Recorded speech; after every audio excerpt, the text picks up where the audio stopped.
Good evening, everyone. Thanks for coming as we discuss such a senseless loss of life yesterday. It's 2 o'clock, 2:14 to be more precise, in the afternoon of Sunday. People going to church. People going to lunch with their families after church. This time of year, going to that favorite pumpkin patch during church. In the middle of a busy highway, a senseless loss of life occurs. You may see exactly what details that I can recall and pass along to describe exactly just how tragic and senseless this was, and at the same time how intentional it was. Our victim, 61 years of age, Stephen Powers, and his adult grandson were in their work van northbound on Highway 301 approaching Bloomingdale Avenue. They see a black Mazda driven by our homicide suspect, Kentavious Golston, 26 years of age, watching him drive reckless in and out of traffic. At some point, our homicide suspect cuts off our victim, and then immediately after he presses the horn, "Hey, you got too close to me, you cut me off," like most people would do. "Hey, I'm here, I'm upset, you cut me off." He decides to start brake checking our homicide victim. At some point, we believe and feel that he even thinks that now this person, our homicide victim, driving the white van, has struck his car. So at that point, in the middle of the road, he throws it in park, and our homicide victim at this point, the driver of this van with his grandson, sees this as an opportunity. I'm going to go tell this young man, I'm going to go give him a piece of my mind. As he exits the car, he walks up to the driver's side where Kentavious is sitting, and Kentavious exits the car. Our driver, our homicide victim, is irate at this point. He lets the emotions get the best of him at this point. He goes to throw a punch at the younger homicide suspect, driver of the black Mazda, and he falls to the ground. As he's falling to the ground, he does like most of us do when we unexpectedly fall to the ground. We're able to break the fall by falling on our knees and our hands. Our homicide suspect, seeing that the elderly gentleman, who's helpless at this point, who's defenseless at this point, already on the ground, bracing himself, trying to get his wits about him, trying to maybe get back up, our homicide suspect fires 3 rounds into his back. He waits for a moment. He sees that he's still alive, so he fires 2 more rounds, striking him a total of 4 times in the back. Think about that. He's on his hands and knees. He braced himself. He gets fired upon 3 times. He's already defenseless. He falls all the way to the ground. Our homicide suspect, seeing that he's still alive, says, "I got to finish the job." Goes and fires 2 more rounds, striking him another time, possibly inflicting that fatal blow to our poor elderly driver and now homicide victim in this scenario. Immediately after this occurs, the grandson gets out. He's just watched his grandfather get executed. He gets out of the car. Our homicide suspect looks and points the gun at him too.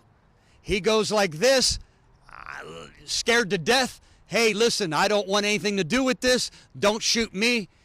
Our homicide suspect gets back in the car, flees through traffic, running a red light in order to flee the area and evade arrest at this point. There's a lot of speculation on how we came into contact and how we learned to identify who our homicide suspect was. There was a debit card that dropped during this altercation. We were able to, through investigative means, track this debit card back to our homicide suspect. So when we showed up at the last known address that we have, knocked on the door, his mom, who the car belongs to, who the debit card belongs to, who he uses both majority of time of the car and the debit card, isn't extremely cooperative. She's on felony federal probation. but she is cooperative to an extent where she confirms who our homicide suspect is at this point. So yesterday we have him identified. We're still working through the case. We had, at this point, put it out to the media. Couple thank yous. I'll stop here for a couple thank yous. Thank you to the media. Thank you to the media for putting it out that we have an active case. We have an armed and dangerous suspect that's still at large here. We put that out. The media helps us. They put it out.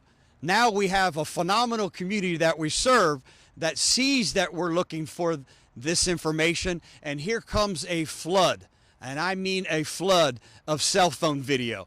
One's even a dash cam video that we received that shows our homicide suspect fleeing through the red light, where we get a good picture of the tag. So the evidence in this case is extremely overwhelming, leading until today. Today we see there that there's a preparatory school across the street where this occurred. By chance, there's cameras here. Maybe they've captured this incident. They did capture the incident. Crystal clear video footage of the entire incident and what I am describing here today. So thanks to this community, thanks to our media partners for helping us. It was the little bit of icing on the cake. We already had them identified, but now we have this mountain of overwhelming evidence to say, hey, we have who we're looking for. He hears that we're looking for him too. There's no secret. So this morning, as they're getting ready to get arrest warrants, and I'll let our state attorney talk about that here in a moment.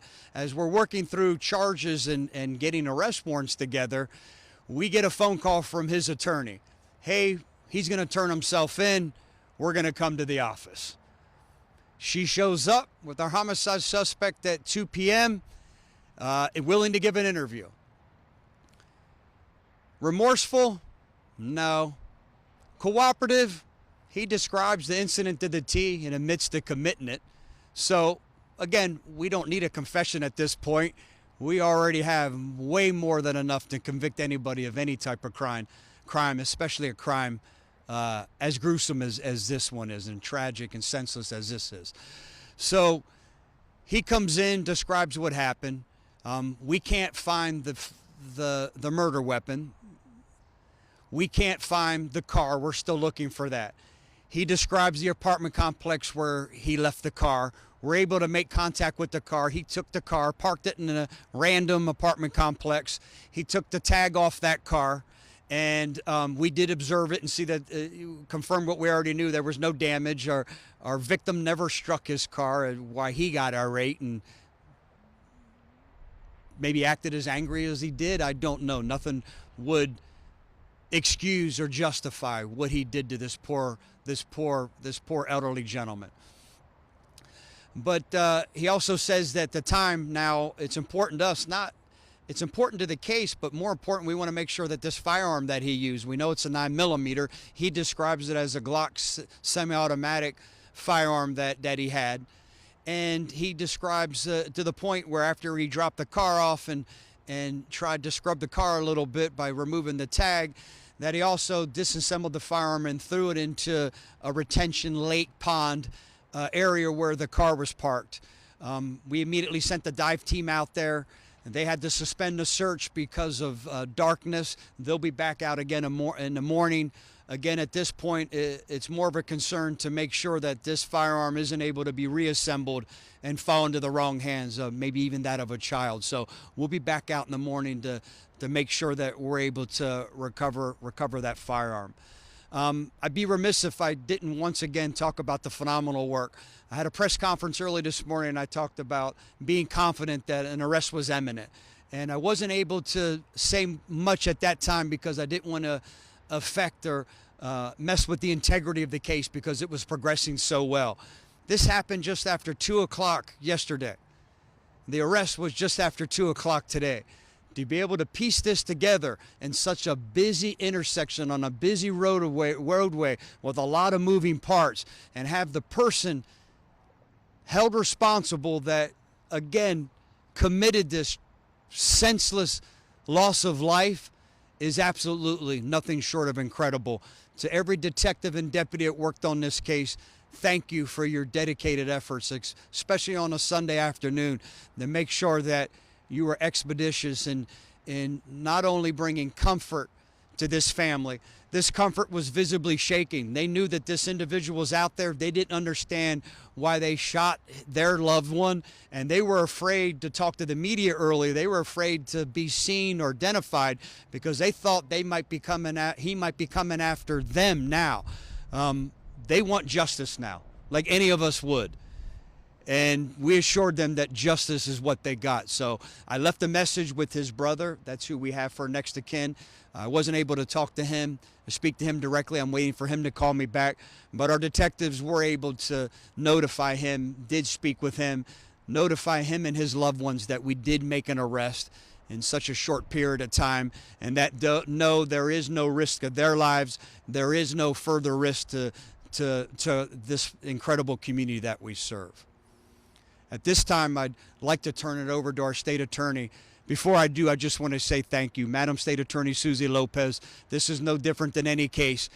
On a Sunday where we want to be expeditious. We know it's a Sunday. We know it's family time. And to bring your team in and be able to get them working in conjunction with us and to be able to stand here in such a short period of time and make notification that this community, this family is not at risk anymore and that justice will be served. It speaks volumes of you and your entire team. Thank you for being here this evening. Thanks for leaving a charity event early to come here and stand with us and stand with law enforcement like you always do. And this time I'll turn it over to you. Thank you, Sheriff. I'm Hillsborough County State Attorney Susie Lopez. I stand here this evening proud of the work that the Sheriff's Office and my team has done, as the Sheriff said, in just 24 hours. Every day of every year, every minute of every day, there is a prosecutor on duty who handles cases just like this.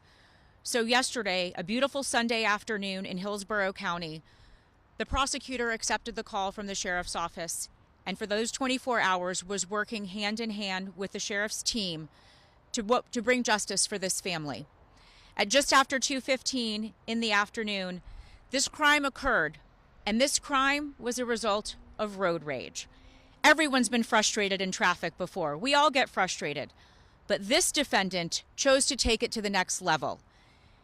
He should have stopped, counted to 10, taken a breath, but instead he chose to take action, and he ended the life of a 61-year-old grandfather who was in his work van with his grandson, who I understand is a veteran. As I stand here tonight, I am pleased to report that through this hard work that the sheriff has mentioned, this defendant has been charged with 1 count of second-degree murder with a firearm. That is punishable by up to life in prison and carries a 25-year mandatory minimum prison sentence. He's also charged with aggravated assault with a firearm because, in fact, he pointed the gun at Mr. Powers' grandson. After Mr. Powers was killed, he pointed the gun, this defendant pointed the gun at his grandson. He's also charged with tampering with physical evidence. He's also on probation out of Hernando County. He's on probation for domestic battery by strangulation. He is not allowed to have a gun. And yet yesterday afternoon at that very busy intersection with so many people going through it, this defendant decided to take the law into his own hands and have a gun that he was not legally allowed to have. To Mr. Powers' family, we stand with you. We will be here to get justice for you and for Mr. Powers. What's going to be happening in the next few days is the assistant state attorney who was on duty is actually at the office right now. I spoke to him on my way here, and he is drafting a motion for pretrial detention. That motion will be the state's motion to hold this defendant at no bond during the pendency of this case. As the sheriff said, there's been a lot happening in the last 24 hours, and we're still working.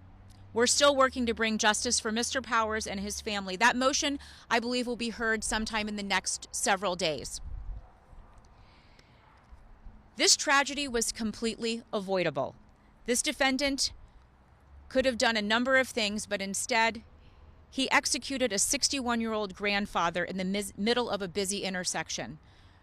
Through the hard work of detectives, through the hard work of the public as well, people were willing to step up and lend a hand to help solve this investigation, the sheriff's team was able to make an arrest this afternoon. Sheriff, thank you for your work. My team will take it from here to get justice for the Powers family. Thank you. Thank you, Madam State Attorney. At this point, either one of us ask any questions you may have.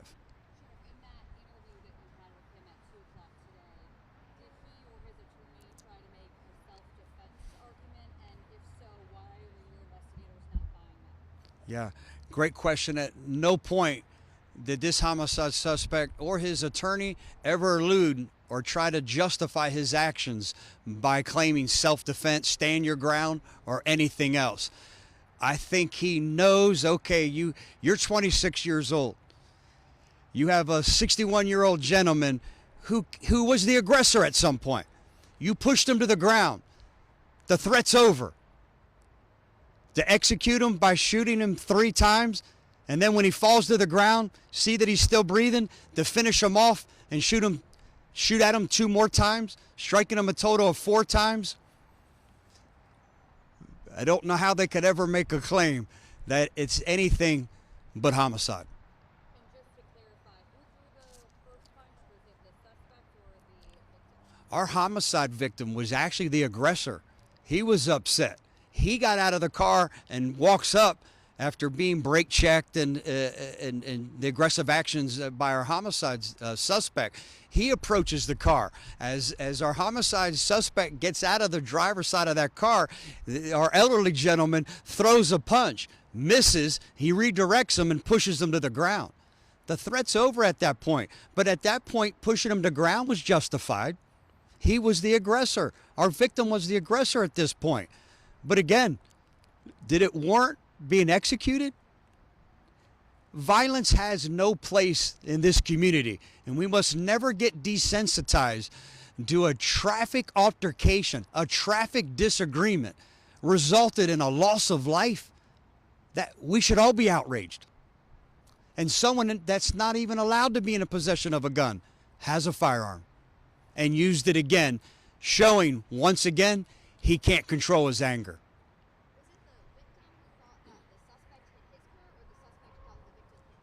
Great question, and I'm sorry. I know there was a lot of details I was trying to paint a picture here. Our homicide suspect, as he was brake checking our homicide victim, thought that at one point they got so close that our victim struck his car. That's why he threw it in the drive. I think at that point, our victim just beat him to the punch of getting out the car before he got out of the car and started approaching his car. Again, wrong on the elderly gentleman's part, right? Our victim shouldn't be throwing a punch towards anybody, but goes to throw a punch, misses. But never in a million years could you ever justify or think it's okay as this helpless, defenseless elderly gentleman's on the ground on all fours trying to get his wits. He was just pushed to the ground by a much younger gentleman, to execute him and then see that it didn't work, so you shoot him a couple more times. So the suspect was on probation, wasn't able to have a gun, so that's a felony. Can you talk about his criminal record and should he even been on the streets at all? Yeah, far as I know, this is the only thing he has in a criminal record. He has a domestic violence. Again, not just a domestic violence charge, but a felony, a domestic violence charge by strangulation. He's not a convicted felon, but part of his probation is to not be in possession of any type of weapons or firearms.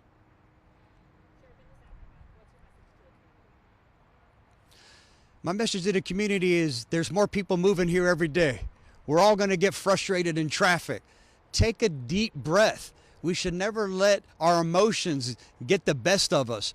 We should never be comfortable with the fact that emotions ever turn to violence because of a disagreement in traffic.